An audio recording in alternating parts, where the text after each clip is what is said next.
वालेकुम, आप देख रहे हैं सिटी 11 न्यूज पाकिस्तान HD।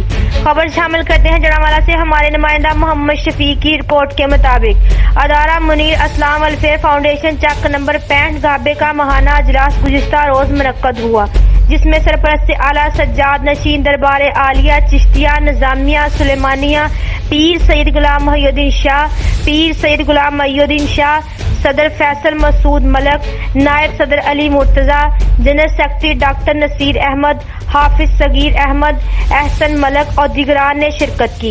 इस मौका पर खिताब करते हुए पीर सैयद गुलाम मोहिउद्दीन शाह ने कहा कि माह रबी अव्वल भरपूर तरीके से मनाया जाएगा। हर गली और मोहल्ले में जिक्र मुस्तफ़ा होगा। नबी करीम सल्लल्लाहु अलैहि वसल्लम की तालीमात पर अमल करके हमें अपनी दुनिया और आखिरत संवार सकते हैं। मज़ीद खबरों के लिए देखते रहिए सिटी 11 न्यूज़ पाकिस्तान HD।